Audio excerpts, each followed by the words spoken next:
Okay.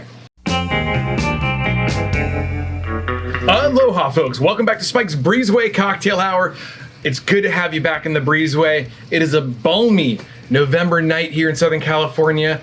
It's got to be like 85 degrees out or something, and the Santa Ana winds are blowing like crazy. I can hear my banana trees getting torn up by the wind. So it's a great night for a refreshing cocktail. This is gonna be a little bit different. This is a cocktail that I wanted to make because of the glass that it's served in at Trader Vic's. One of my favorite things to do on this show, aside from having my friends on, is to present the cocktails in the glass that they were served in the 50s and 60s at places like Trader Vic's. Now in the past, we've done a cocktail with the incredible tiki stem champagne glass, this delicate and beautiful glass.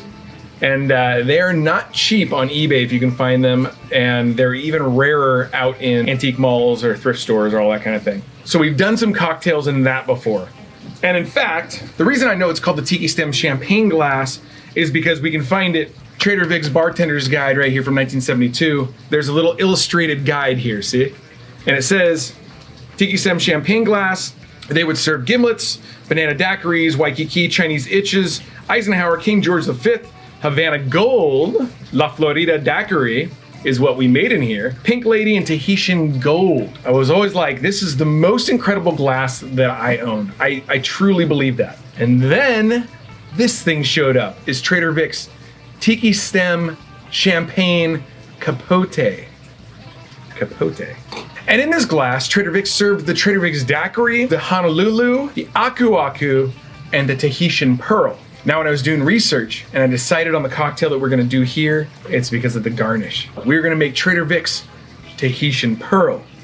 Yeah, exciting stuff, man. And so for this cocktail, we will be using limes, rock candy syrup, which is 3-to-1 sugar to water, maraschino liqueur, and light Puerto Rican rum. We're gonna be using Ed Hamilton's incredible White Stash. And for the garnish, this is where things get fun. We'll talk about this stuff later. Before we go on, I'm sure you have noticed new cutting board that I have here. This was created and sent to me by one of our viewers, the incredible Mr. Chris Winson of Winson Woodworking on Instagram, but he even laser etched the Breezeway Cocktail Hour logo in here. This was all hand built by him. Downright incredible. Yeah, you can see his logo on the back, Winson Woodworking. He said that these are all end pieces, which are great for use in a cutting board. He was like, this will save the blade on your Shun knife that was given to us, of course, by our friend at Ballistic Barbecue. Yeah, amazing. I can't tell you enough how much I appreciate the gifts, I really do. And we'll be talking about another gift here pretty soon. All right, let's give this cutting board a little try. I hate to even cut on it. I'm like, I don't want to ruin it. Trader Vic says juice of 1 lime, and we have come to find out that he intends to mean 1 ounce of lime juice. We will be shaking this cocktail, so you're gonna wanna get a shaking tin and a glass, or a shaking tin and another shaking tin. 1 ounce of lime juice. He then says a dash of rock candy syrup. Now rock candy syrup is 3-to-1 sugar to water. You can simmer it over a stove and just kind of stir it in. You don't want to cook the sugar, but just kind of get it hot to where it's almost boiling, and then you can stir it in. It'll dissolve right in there. And when Trader Vic says a dash, as per the Trader Vic's Bartender's Guide, it's really shorthand for a 1/4 ounce. If you ask Miss Tiffany Toth what a dash is, she'll just do that into your drink. But we all love Tiffany. All right, a 1/4 ounce of maraschino liqueur. Oof, that is aggressive. Kind of a cherry flavor. And then 1 ounce of light Puerto Rican rum. Simple as that. That's like the whole drink. So not a ton of alcohol in this thing. Then it says to shake with ice cubes and pour with small ice into tiki stem champagne glass. All right, we're gonna fill the tin with some pebble ice. You can see how small this ice is right here. I think this is what Trader Vic was intending when he said shake with small ice cubes and then pour into the glass. Okay. Okay, so we will pour this into the tin, give it a smack. There goes the car. And shake.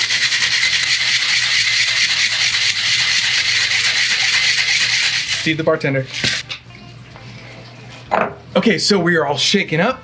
We are gonna pour it unstrained into this glass. Weird to pour it in with ice cubes. I think my bar's a little bit uneven. Maybe that's better. Okay, and then the way you garnish this drink is super interesting. Trader Vic is always calling for gardenias as garnishes. So I bought this so I can plant this in my house. This was the last plant at Home Depot that still had a flower on it. So we're supposed to garnish with a pearl on the petal of a gardenia. Okay, I plucked the petal, I rinsed it off because I don't know what Home Depot is putting in their on their flowers these days. I'm just gonna float this in the middle. And then Trader Vic said to put a pearl in the middle. I don't know if they were using real pearls or what. I'm not drowning in pearls. So I looked up cake decorations. I figured might as well use something that's edible. So I don't know what this product is. It's all in Chinese? I'm not sure. But they're fake pearls. So we're just gonna set this pearl right in the middle. Okay, that looks amazing. Okay. It just kind of tastes like sugar. And so, from Trader Vic's, via the Trader Vic's Bartender's Guide from 1972, this is the Tahitian Pearl. Now, in the photos that I've seen of this, it was served with a straw. So, this is kind of a weird long straw. I might cut this in half. All right, let's give it a try.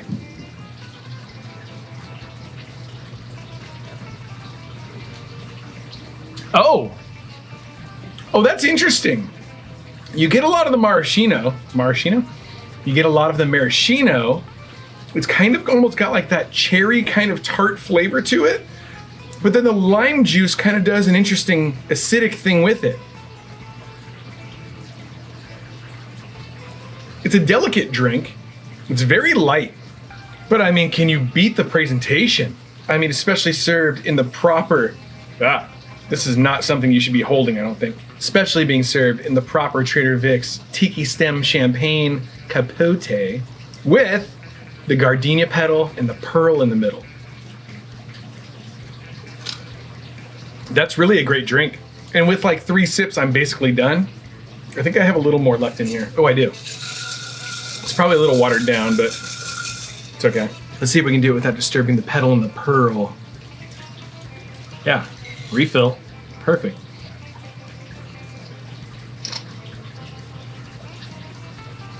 It's not very satisfying because there's so little of it, but it is really good. It's almost like drinking a really shallow margarita, you know, especially in this glass.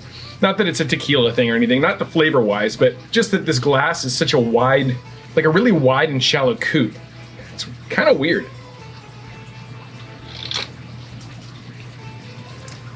It's really good. It's a good drink. I could definitely have another one of those, but it's almost like too little of a drink. And you know this thing was probably expensive back in the day to be served like this and everything, but it was really supposed to be a dainty, elegant cocktail, I believe. Well, especially with the pearl in it. I mean, like, you know, of course it is. But the pearl's still hanging out in that petal. I mean, it really looks nice. And can you imagine if it was like 1962, you arrived at Trader Vic's in Beverly Hills in your brand new Thunderbird by Ford. Valet takes the keys, you go inside, and your beautiful lady, or you, whoever, you know, whatever you're into, in her furs and sparkly diamonds, orders the Tahitian Pearl. And it comes with a pearl. Like, Dreamsville, man. It's almost like I can hear the music too. It would be Arthur Lyman. Martin Denny was good and exotic, but I think Arthur Lyman was a little less escapist and a little just more melodic, lays of jazz, if you will. It is very tangy, and the maraschino flavors really do stand out. I do believe that the Hamilton White Stash is probably a really good selection for this cocktail. It's such a well-crafted rum, and especially when Ed was here, he said he invented that specifically for daiquiris. It's kind of like a daiquiri with maraschino liqueur and like a little more sugar, a little more concentrated sugar, I should say. Well, I guess that's the whole cocktail. Man, I really wish that was a bigger drink. I might have to make another one of these cocktails after the show's done. Make this one at home. It's simple, it's easy. If you can find one of these glasses, I certainly recommend getting it. They're not inexpensive, and they're super rare, so I don't know how easy that'll be to find, but if you do want to support the show, and you're not like Winston Woodworking, you're not gonna make me a cutting board or something, consider joining the Patreon. For the $10 tier gets you this incredible custom enamel pin, as well as first priority on merch releases like t-shirts and tiki mugs and glassware and all that kind of stuff. Especially the glassware seems to sell out right away, so it does help that out. If you think beyond being first in line for that kind of stuff, just supporting the channel, I don't make almost anything off of these episodes. And I just spent $30 on a gardenia plant just for one petal.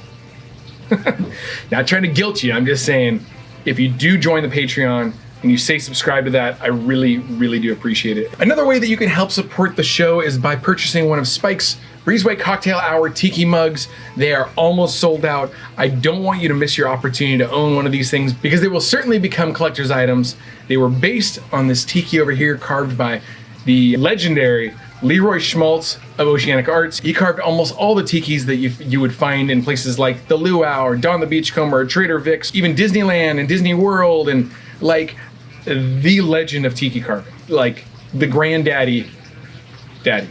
There will be a link in the description below on how to purchase this. And if you did enjoy this episode, please be sure to hit the like button, subscribe to the channel if you aren't already, and please, please leave a comment. Just say, hey dude, thanks for the show, or hey dude, do a bigger drink next time, or I don't know what you should say. Say, hey dude, why is your shirt so tight? Why aren't you talking about corks more? Where's the hot chicks? You had one last episode and now it's just you, we have to look at you. I don't know, leave a comment, I do appreciate it. So, thank you so much. I will see you next week with, I think, the incredible Miss Lena Fumi, contortionist and just all around gymnastic phenom. Phenom, yeah, all right. Aloha.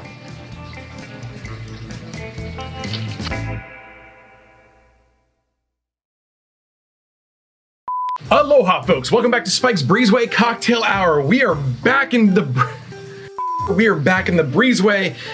Is this thing? What's that called? Is to make cocktails specifically.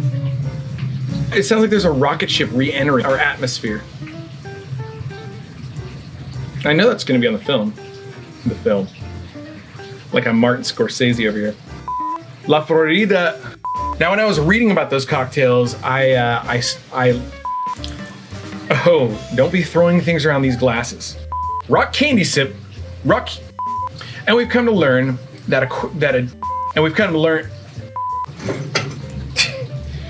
I'm standing in the shards of broken ceramics. Down underneath the bar here is the remnants of 2 tiki mugs that used to sit here and here. I found this little dude right here pushed backwards, and then I found some rat droppings. So some rat bastard literally climbed up this thing, behind these guys, and then knocked them off to their death. Can you believe that? What an insensitive varmint.